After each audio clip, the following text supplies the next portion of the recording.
All right, we are live. Welcome everyone to part 2 of Functional Reactive Programming for Natural User Interfaces with F# and Riccardo Terrell.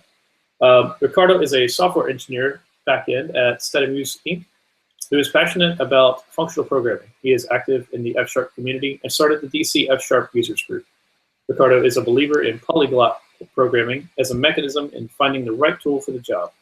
He likes to describe himself as a functional guy living in an imperative world. Riccardo, thank you again for joining us today. I know we had some technical blips last week, so today is part 2 and will be much more code heavy. So we look forward to seeing all the demos and everything else you have for us. All right, well, thank you, Ryan, and thank you everyone to join again the second part. So I apologize for the last time, technical issue, but yeah, I think there's, technology, this stuff happened. So I'm gonna restart from where we left last time, and so I will just have actually, let's go with the agenda here.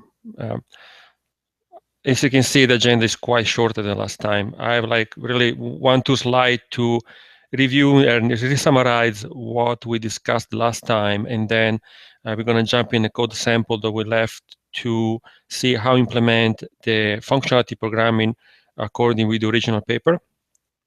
And then a few slides about the new paper, the new implementation of FRP with the new approach. And then back to the code sample. As I mentioned last time, if you have any question, just push in. We're happy to answer right away when I'm still in context and I have still, the slide in front of me or the code in front of me. All right. So last time we discussed about functionality programming, that really this domain to build a reactive system around, dynamically evolving value over time. And to describe this domain, we saw 3 particular data type. One, of course, is the type of time, right, which is the first time to model functionality programming domain.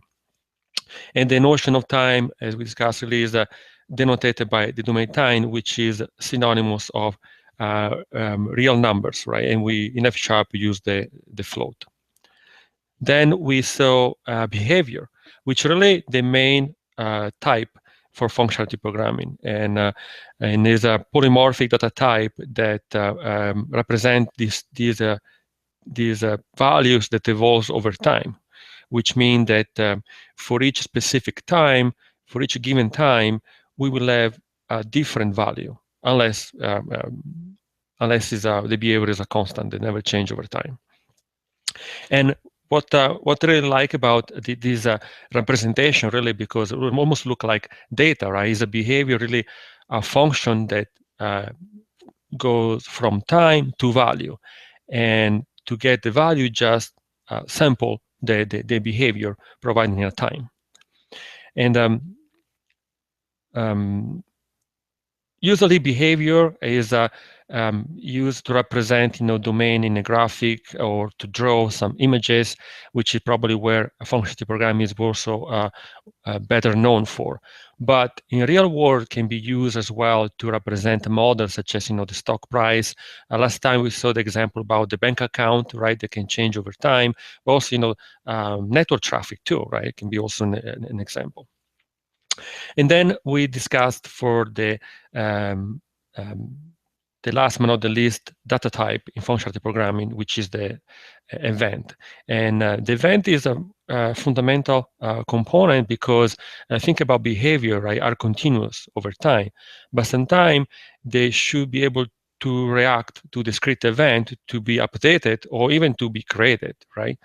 And an event here is a polymorphic data type, which can have a value or not. In this case, you can see in the slides is a tuple of time and an optional value, and it can be discrete or not. It really is this event is represented by this sequence, this order sequence of this pair of time and optional value.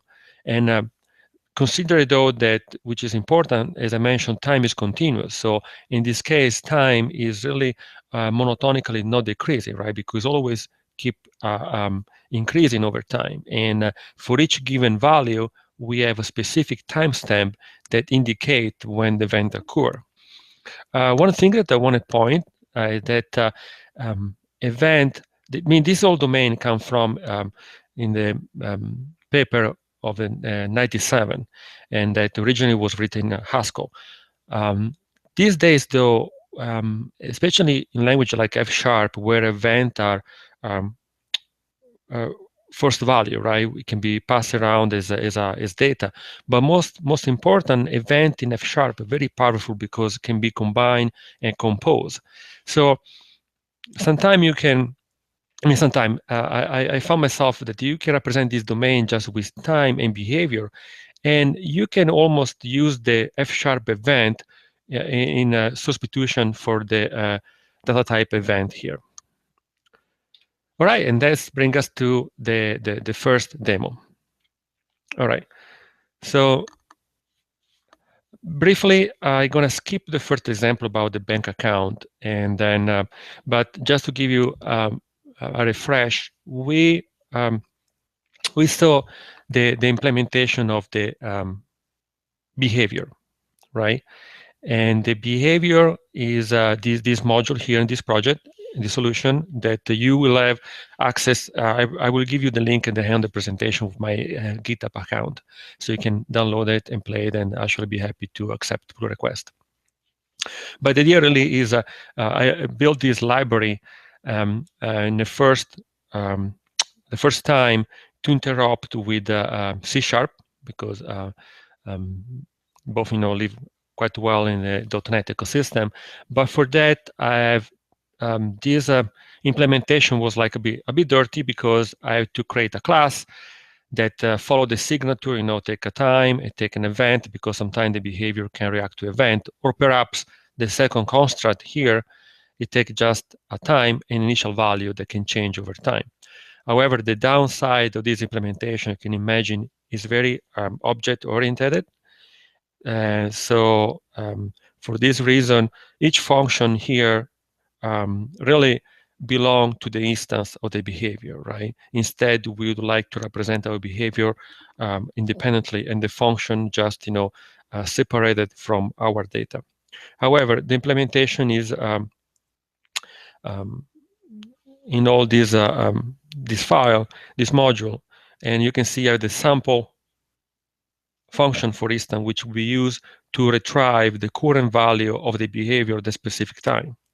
And the atomically here apply is just a helper module to keep trade safety, because you can imagine the concurrency represent a very important component in FRP, and there are a lot of stuff going on at the same time. There are multiple events can run concurrently, and so you want to be sure that you wrap the behavior and be treated as in a trade safe manner. And last time we saw a few functions like the map function, the lift function. They just lift and bring the function to the behavior box, to the behavior word, and so forth.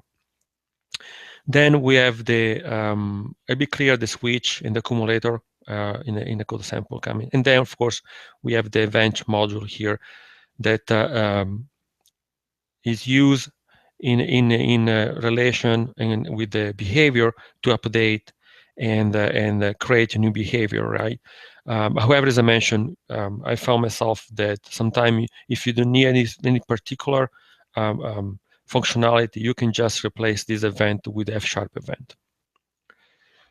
So this, and I quote, dirt implementation to be object-oriented friendly, anyway, it's been fixed in this library, Fun Helper, where I just extract, let's see, found here. I just extract all the functionality from the behavior type and create an independent function. In this case, there are only few that I just need for my demo, but otherwise can be extract and represent all the domain behavior in a more functional aspect. And all this module, there is also the behavior representation that we have here that are respecting the behavior representation that I showed previously in the slide. All right, with that, let's start with the first example, right?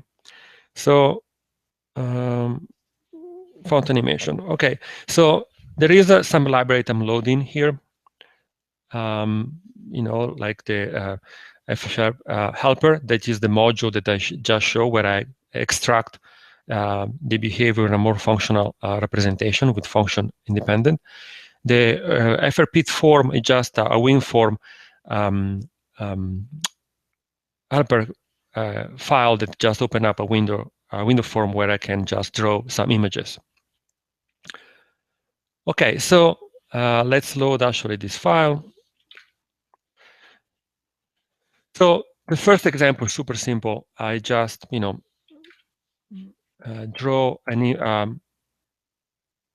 ellipse here, a circle in a win form, right? And I use this function animation create that you can see just take a drawing type and return an animation that I need to pass to my win form to be drawn. So nothing really exciting here.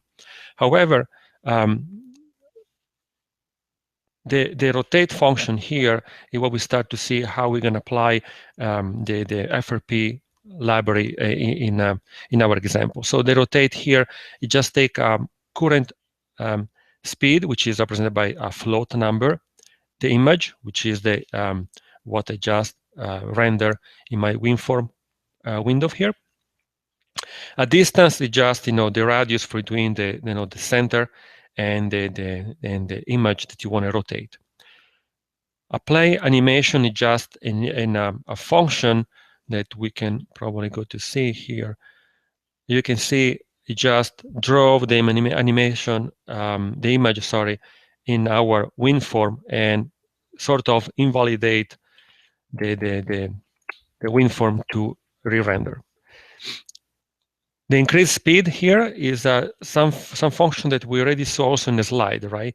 It take a behavior and just increase the time by the given value. In this case, this Q, right? So really, is increasing the speed or increasing the time in this case, or our object, which will be used to render and animate our object.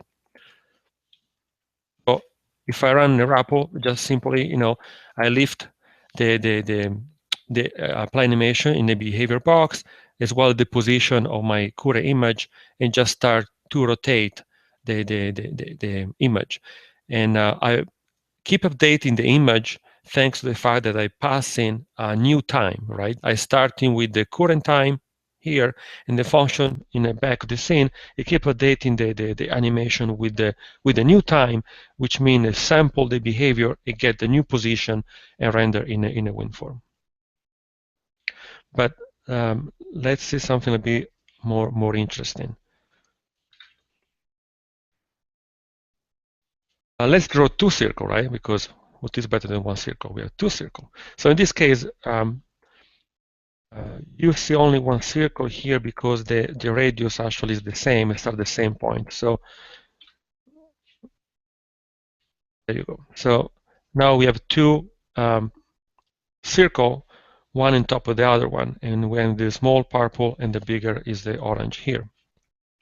But what is interesting to notice here is how we can use, in this case, the merge function that is used to merge two different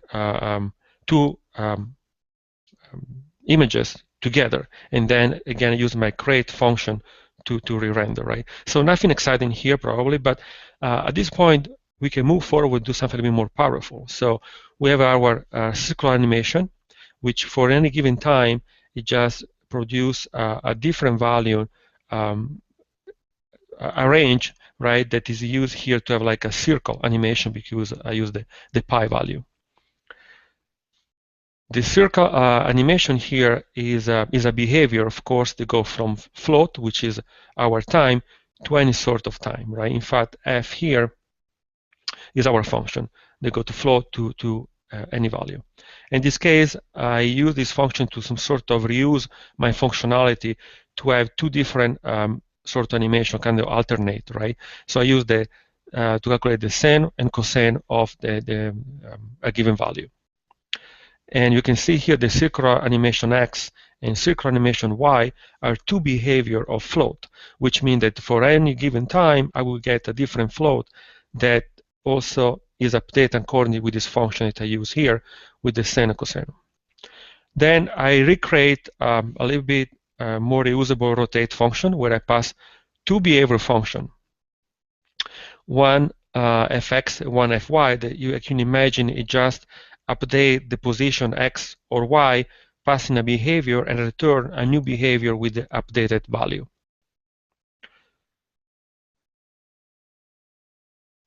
Then I create two functions, rotate 1 and rotate 2, reusing the same function here. And what I do, in one case, I update only the y value, and the x, I just use the identity function. So for each x, I use the same x. And rotate 2, I just alternate the two value, right?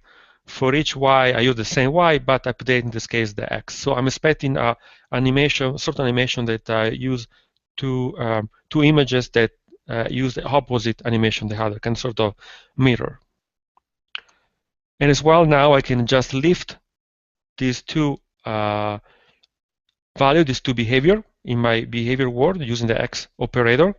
So sorry, the multiply operator. In this case, I pass 125, which means that with the circular animation, we'll create a range that go from positive 125 all the opposite negative 125, and the same for the y, but with the opposite sign of the value. And then, of course, I'm going to apply this functionality to re-render the animation here. Now, this is probably going to be the more complex example, all the four, but bear with me here 1 second. This is really also the power right now, because all the idea that I used to build this example, also in the second session with the game, the idea really is create all this behavior first that you know that need to represent your in this case an image, but also the behavior that represent the animation, right? Some certain, the circular animation or the rotate animation, the whole behavior. Then you compose this behavior together according, with the what we saw in the slide with FRP methodology. Really, you merge all this behavior together that create for you the final image in this case.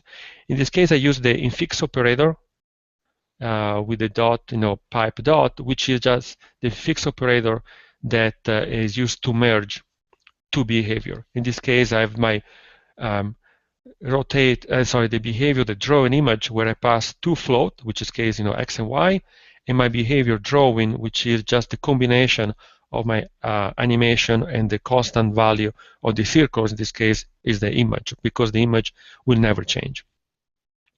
All right, so with that, I'm just gonna put back the same radius to have probably a better image.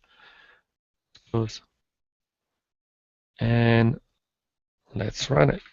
All right, so now I expect I have two images here that I alternate, like mirror each other with this sort of semi-ellipse, right? And they never touch each other. But really, again, the beauty for me, really something that I found very fascinating, the fact how you can really, again, get this behavior and compose them to create your final image. So I think this is quite cool.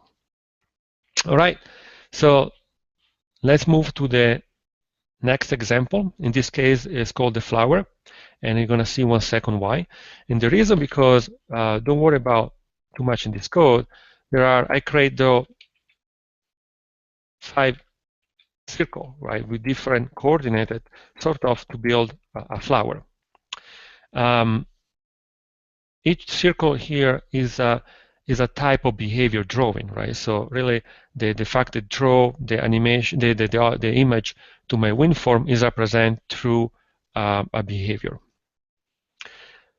And really, again, how composition play an important role here in a functional reactive programming. I create a circle, right, that take a brush behavior. In this case, the constant is just a function that you can imagine. Well, let's go to see it. It take a value, it just return, it create a behavior with a value that actually never change over time, right? Constant. So I create a constant, brush behavior. Then I'm expecting constant, which is a speed. A size in this case, which again, the image will never change. You always like of 100 float per radius as a size. And then I have my position behavior, which again, I create my point and a pass is a constant. So really, I create a behavior for each type that I need to create my circle. And then I have the this function here. Just take my rotating circle, which is the rotate function, and when I pass the behavior to draw the image, you can see here I just pass the combination of all my images that I just denotated here above with the image in fixed operator. So the rotate signature here, just take a speed, take a distance, take the initial speed, and take a behavior for drawing, which is cage, just the combination of all my images. So let's run this example. I reload my library here to be sure that everything is fresh. And I run it. Okay, and I have my flower here, which is a pretty flower, right? All this color, and now it's moving, and so forth. I can even go forward here and simply said, okay, now I have my rotating circle, which is, you can see, just a behavior or drawing, right? So in this case, I have my rotate function with my circle, but I can even build up something a little bit more sophisticated. I can still merge here, right?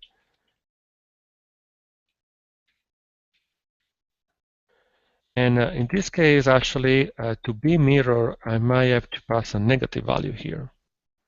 Okay, so you can see here, I reuse the same exactly behavior that create a flower, and I merge with another flower, but just with a different negative value in the distance. So pretty much going to be above the initial value, the initial flower, and then just to have some sort of mirror images of the two.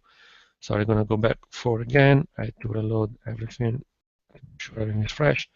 Now, if I load everything here, I'm expecting, there you go, you have two flowers here, right? Then now they can rotate with sharing the same center. What is interesting, though, as I mentioned here, is really how easy it was to build this image, just, again, combine different behavior together. Okay, so now the last example, which is pretty cool, and actually this has been inspired from, oops, I think just Visual Studio crashed on me, probably too much code. The last example is the solar system. Sorry about that. And the solar system is an example that may be inspired from Thomas Petacek, so I'll give him some credit too, right? And now Visual Studio is booting up. 1 second, sorry. Okay. Okay.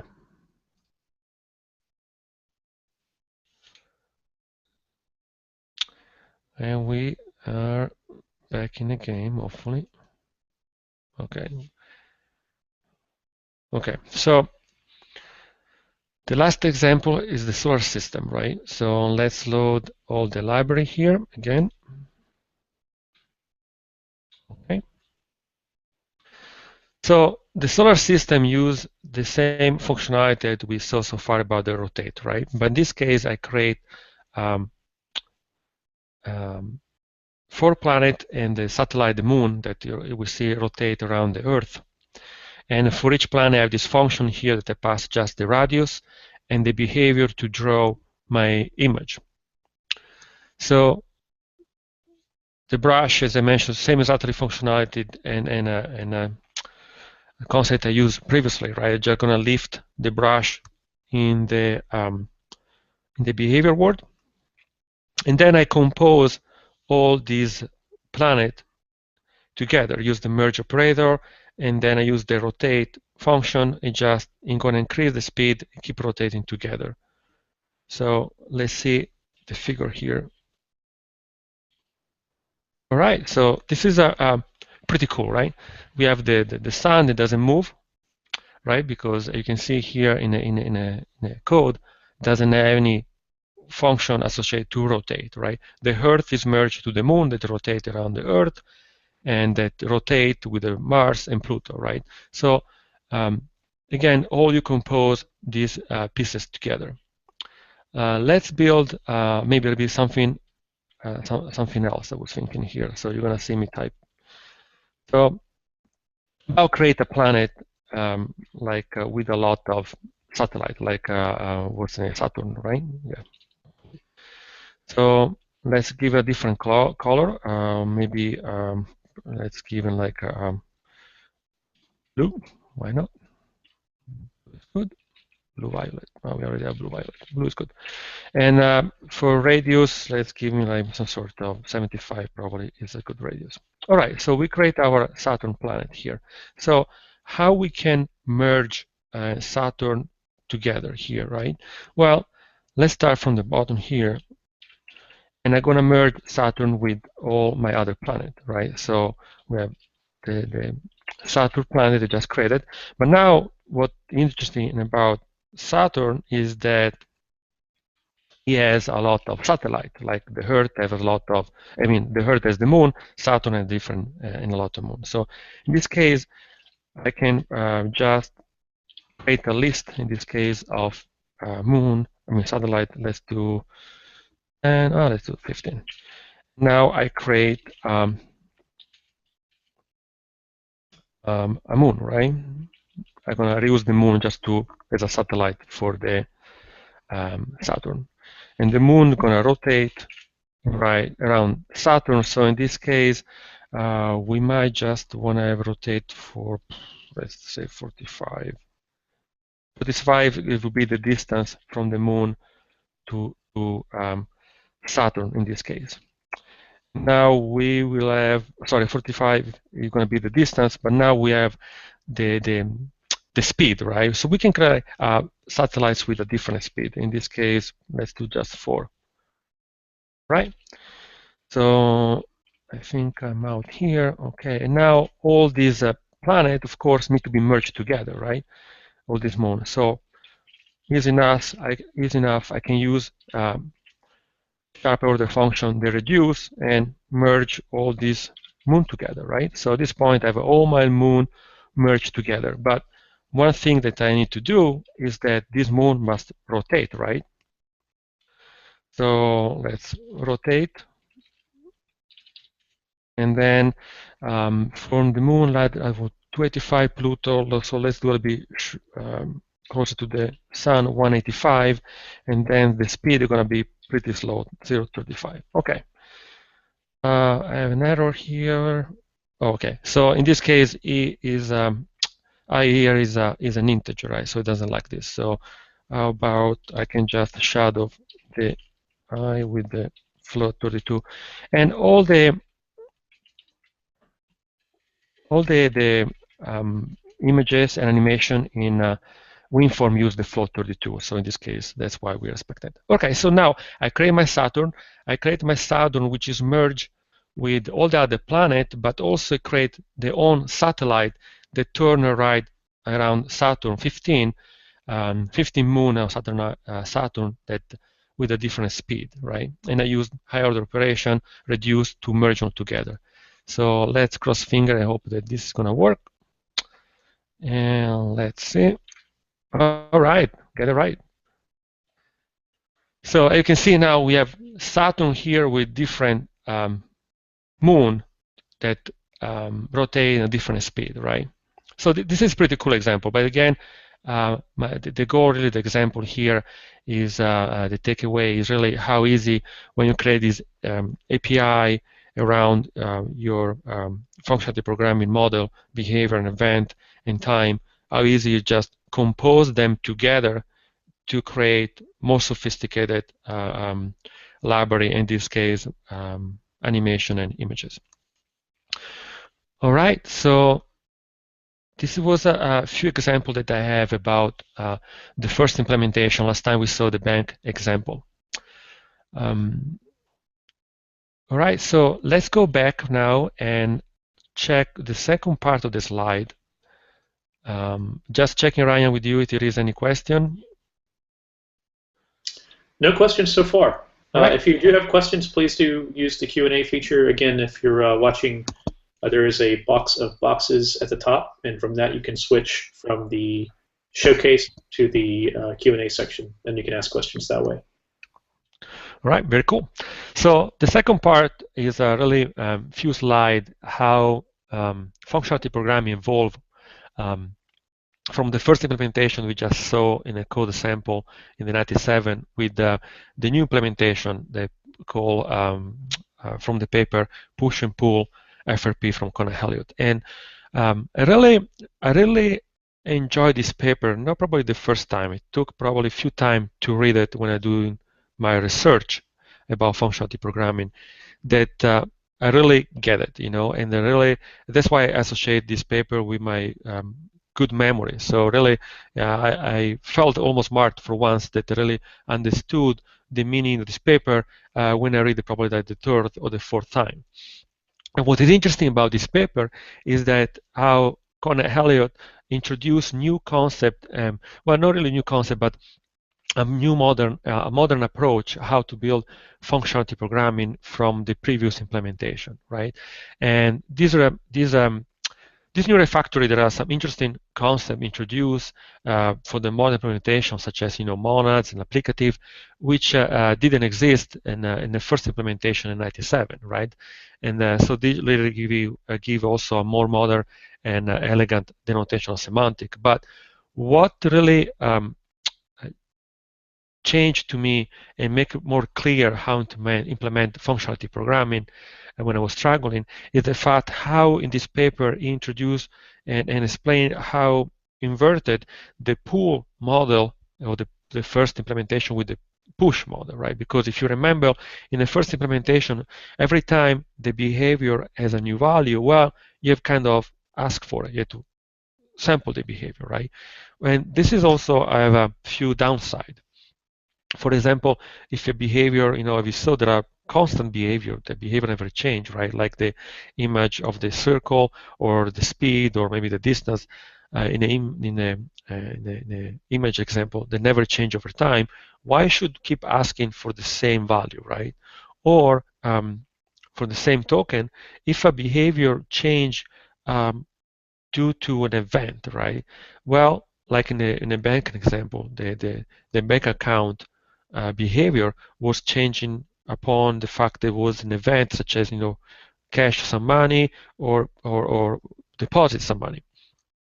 Well, if this behavior really the event never happened, why should I ask for a value that never changed, right?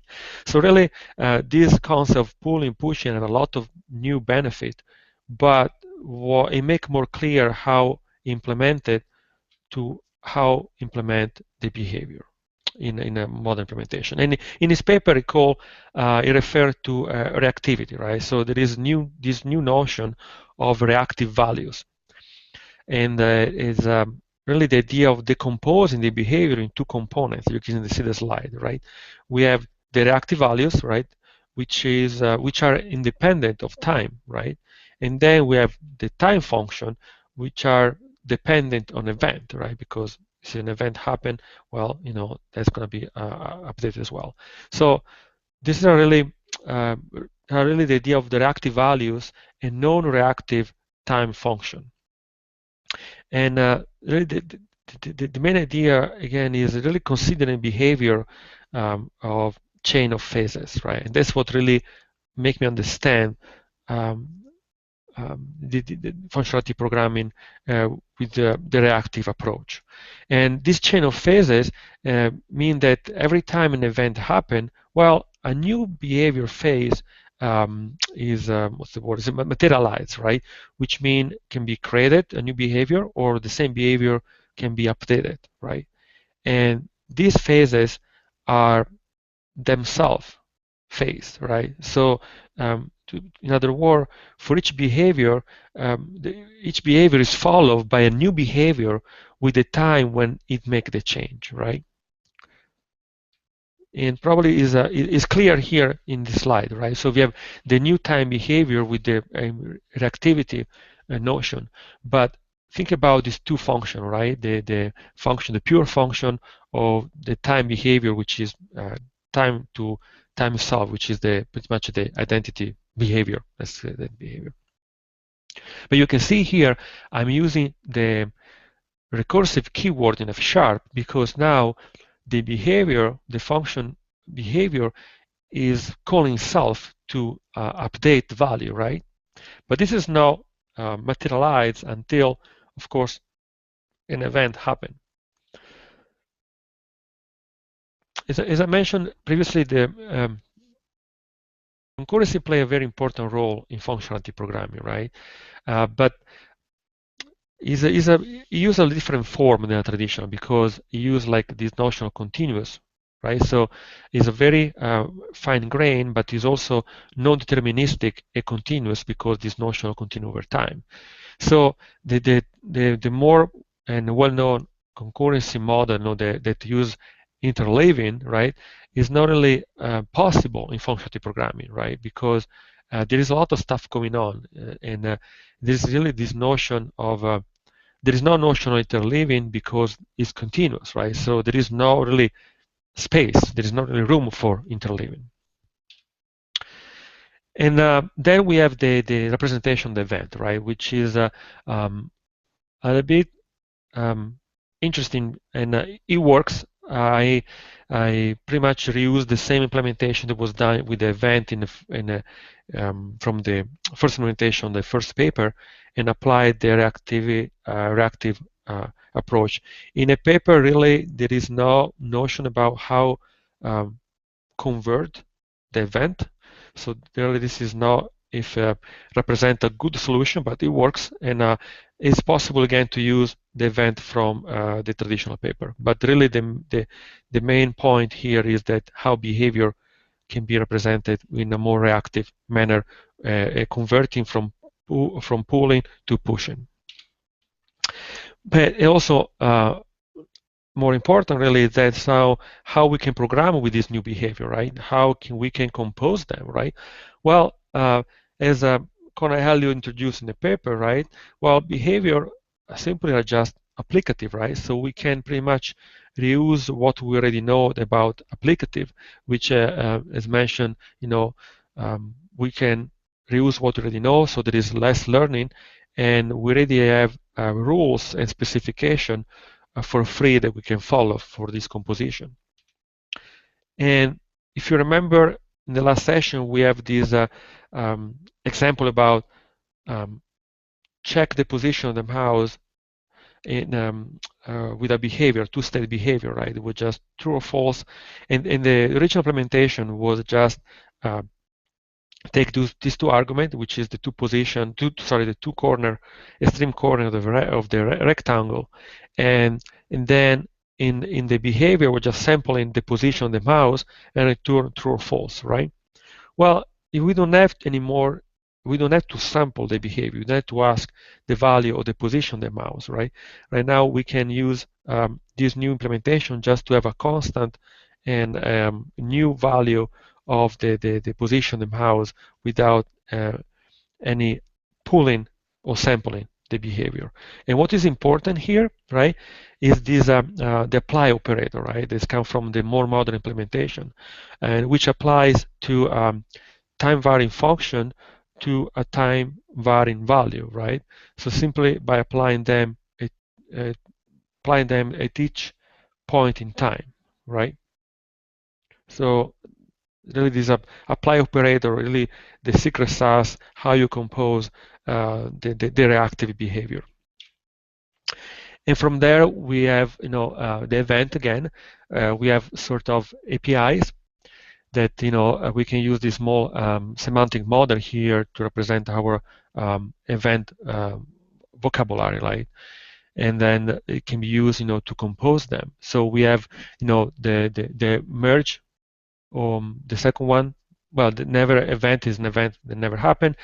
The second one is the fixed operator, the merge event that we saw actually previously in other implementation that is being used to merge behavior, right? And so forth.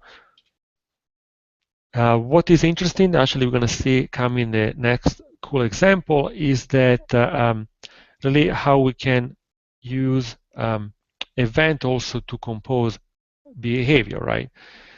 Because behavior can be written in a punctuated way, right? So that can be created or changed according to some event.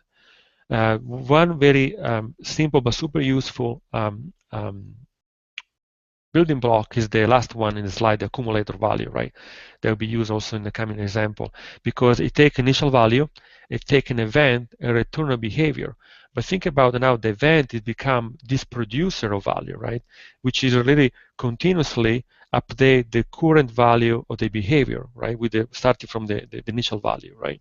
Sort of like the scan I order function for the event of the observable,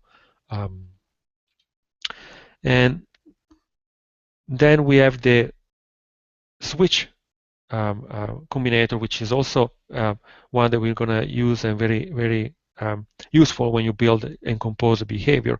And the idea really, it taking a behavior, it take an event that when it fire, it switch the current behavior with the behavior encapsulated in an event, right? Think about like a behavior that can switch or can change if you click a mouse, right? But you can reiterate and bring back the original behavior re-clicking a mouse, or the classic example could be the light, right? It can be on or off. And with that, we're going to jump in a code sample. So before the example, this is supposed to be a user interface presentation too. However, with the streaming slash limitation, not a limitation, but I'm not able to use any sort of gesture to prove how the functional programming can be used. But for this code example, for instance, we're going to use Leap motion sensor. If you're not familiar, it's a great gadget that I really recommend if you want to play with some toy. It's a 3D-dimensional motion sensor device that detect the tracks of your hand and fingertips, right? And fingertips. And as you can see in the slide, Leap uses a Cartesian coordinate system with X and Z as the horizontal plane and Y as the vertical axis. And Leap is able to, I think it's in the slide, to push out around 100 frames per second with new updated value. Briefly here, the slide, you can see you move your hand in top your hands in top of Leap motion. You grab the values of your gesture and send the values to the frame event, which is the more important one, and that provide all this information about the speed or the velocity of your fingertips and so on. You also be able to build some logic around to detect the gesture. For this example, we have a little game, paddle game with the Leap motion that has been inspired by this book that I totally recommended for two reasons. One is a really easy read overview, apply Haskell in a graphic word, but also in the same time, if you are familiar with Haskell, you want to refresh your skill, this is definitely a great book. But second, the writer of this book is Paul Hudakit, which is one of the original writer of the paper Functional Programming. In this book, there is one chapter that is dedicated of functionality programming, of course, and he built a very small subset of functionality programming library and built this paddle in around 20 lines of code. And we'll see there is the F# implementation is around 35 lines of code, but as you know, F# there are some limitation about type classes and so on. All right, with that we can jump in a code sample, and first I'm gonna run the example, and then we're gonna check what's going on. Okay, so let's run the example here. All right, all right, all right. So, oops, that wasn't. Sorry about that. Let's rerun it. Okay, hold on. I'm gonna just get the first hit. So, okay, so you can see here with the paddle down here, and now actually you cannot see, but I'm moving my hand in top leap, then move the mouse and also move the paddle, right? Think about how now we see in a code sample coming shortly, there are different things going on at the same time. First of all, the representation of the ball, right, is all behaviors, right? The speed of the ball, the location of the ball, and some behavior never change over time. Like for instance, the speed of the ball never change over time until, for instance, like the direction, speed and direction never change over time unless some event happen, right? For instance, bounce in a wall or the window form. In this case, if the bounce were an event happen, it changed the behavior and the direction of the ball, right? As well, there are some behavior that check if the ball is inside the constraint of the window form. But most importantly, there is also the behavior about game on and game over, right? So in this case, we see now if I hit the ball, the ball is inside the windows, but if the ball passed the limit, get a negative value about the Y position, then the behavior of the game change to game over. All right, let's check briefly how this is implemented, right? And all the code again is on GitHub, so you can download and play with. And there is implementation actually that you can switch to play using the mouse or the leap motion too. So you have to buy the sensor to play with the game. So first of all, this is the domain how we represent the behavior, right? We have the reactivity part. So this can be closed. The reactivity part of the behavior, as well the event. And here we have the don't worry about too much of the implementation. The apply operator to combine the behaviors. First implementation, we have the function. Well, let's go. We're gonna go back in this part here in 1 second. I put some comment here. Okay.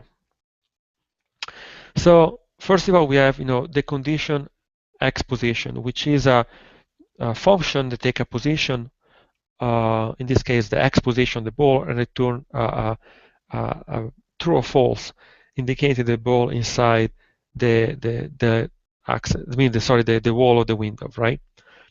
And you can see I just use the pure behavior, which is a lift a function. In this case, take the float and return true or false if the ball is inside -1 or +1. The same approach I will apply to the Y position, which is a behavior that in this case it check also the position of the ball accordingly with a positive value. But if it's negative, well, that's gonna some constraint and gonna pass to this behavior, which is the conditional game over, right? Which, as you can imagine, I use this function here. Well, let's put f, in this case, going to be y, and if y is negative or sorry is less or equal to -1, in this case the conditional game over become true, and the behavior we switch from false to true. So again, the approach here, you build all the behavior that you need for the game and then compose them together in the end to the final behavior to play the game. The leap motion, the leap position function here is just a function that give you the current value of the x in on your hand, right? And that's the function that I came down here. So for this implementation, I have a message a discriminator union to represent my message, because I will use a mailbox processor. And the reason is because I'm not clear why yet, but the leap motion design is not really thread safe. So the on-frame function that we override here, right, is fired every time, every 100 times per second, right? And you have to be careful to if you do some logic against these values, you need to be thread safe. So in these ways, I use the awesome mailbox processor built in F#. So I just post every time there is an event, I post my controller to the agent, and the agent here recursively and asynchronously, which means no blocking from the outside world, it keep receiving messages with the updated frame. And don't worry about this implementation. Well, what I do is just get the frame from the controller on my leap motion, and I do some calculation to be sure that is inside the client window of my game. And also I just keep track only of my X position, right? The frame here will have X, Y, and Z, but I just need the X position for moving the paddle. Then every time that I need the current position of my hand, I just ask the mailbox processor sending a message that reply back with the latest value that my agent keep track, right? So every time there is a value receiving a message, do some logic and keep some state internally, which is again thread safe. Here is the PI where I ask for the current value, the last value of my hand. And so this was this function, right? However, I need to use some sort of behavior in this case to have my value or my X that evolve over time, that change over time. So the bad approach that is always a workaround when you work with a traditional API that treat like position of the mouse, in this case, the position of the X of the hand, as discrete, right? But in reality, really change over time. So the bad approach here that I denoted as a bad approach, it just pass the updated value of leap motion as an event that change over time. Now the trick, though, that the return a behavior, I can use the accumulator operator that I showed in a slide previously. Initial value is 0, and then with the event, it's keep producing new value, update the current state of behavior, and my behavior change over time. But a better approach that I change the API leap motion actually, it really just use the behavior of the leap motion that recursively call itself. The downside with this approach, again, is not a downside, is that the time really is never used, right? What really update the value is the event, right? Every time that I move my hand is keep on changing, update the behavior. So in this case, I have the behavior float for the X position. Now, interesting is this part here with the game engine function, right? Which take the initial state of the game with the time and the initial coordinate of the ball that I play with and the position of the leap. And again here, I just build up all my behavior and compose them together. I just spend the comment here. So the first two behavior, right? I have to lift the coordinated X and Y, right? So I have X and Y, which are two float, the initial value, the initial position of the my ball, and just lift it in a behavior format. So now I have my behavior of float. Now the conditional event X, in this case, I use an event, right, to update the behavior. In this case, the once behavior, which means that once the behavior happen, right? Well, the behavior switch between the two. So I have the conditional position X, which are defined in top of the code, right? To notify, to check if the ball is inside the two wall of my window, the left or right wall. And then I have the coordinated of the updated coordinate of the my ball, right, that I just create up here in line 200, which is the behavior of the X position. Velocity ball here is a behavior that the velocity is used also to move the ball in this case. So it starts with an arbitrary value 0.3 and use the accumulator with the bounce event that I just created in line 206, right?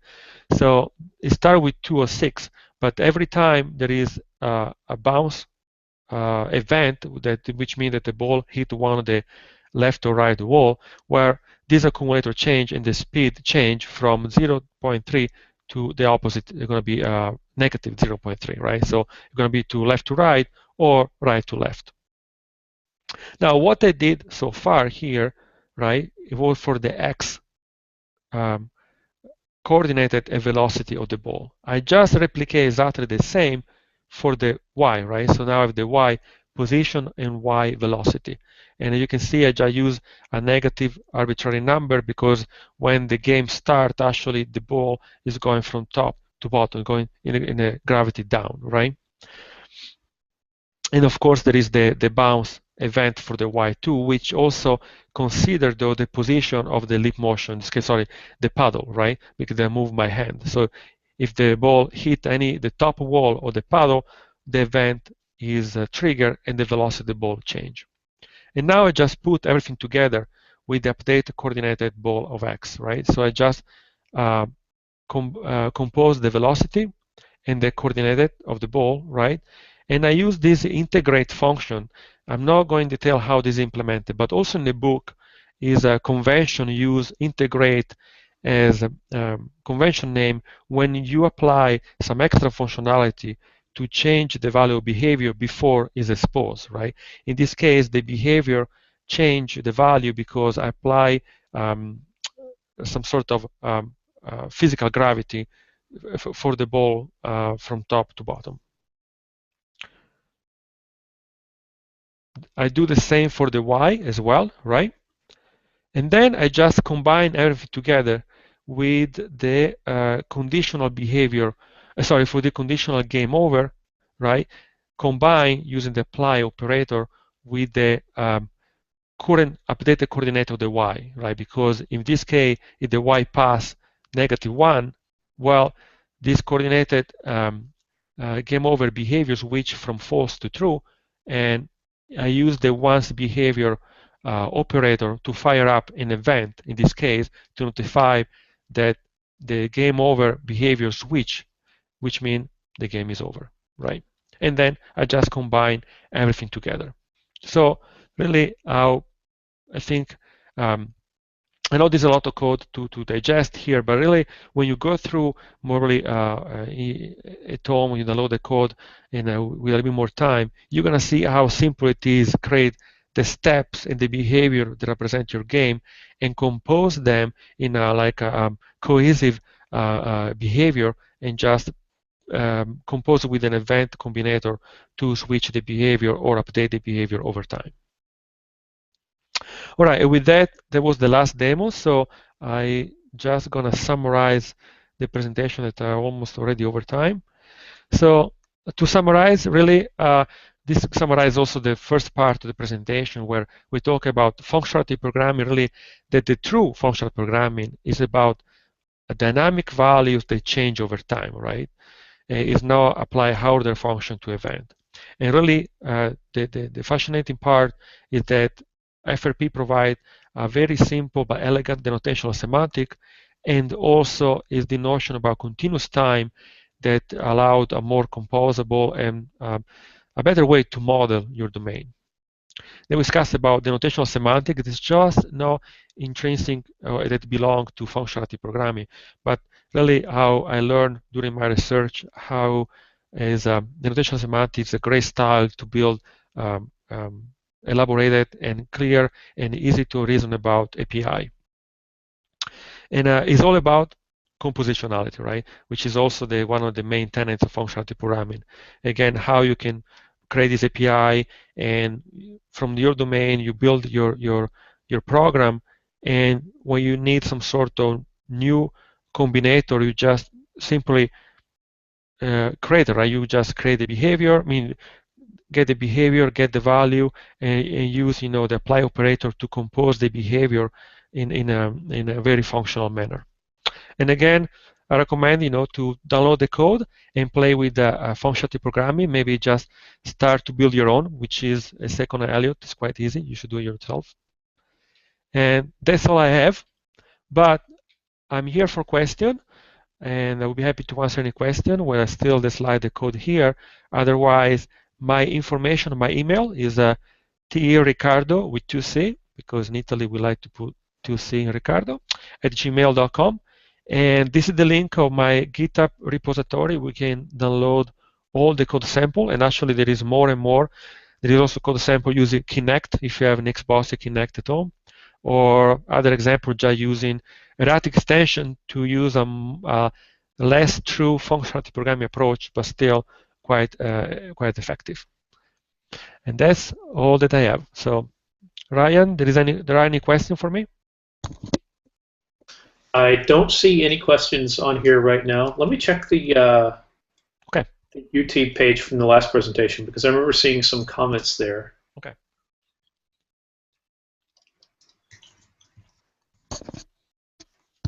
Might take me a while to get over there. While I'm looking, if people have questions, please do ask in the Q&A section or send questions on Twitter. Yep.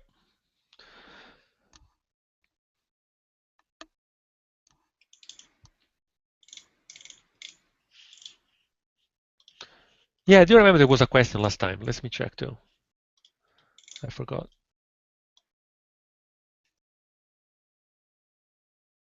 Looks like the only question I see is it possible to download the shared code? So. Yep, this is the GitHub repo.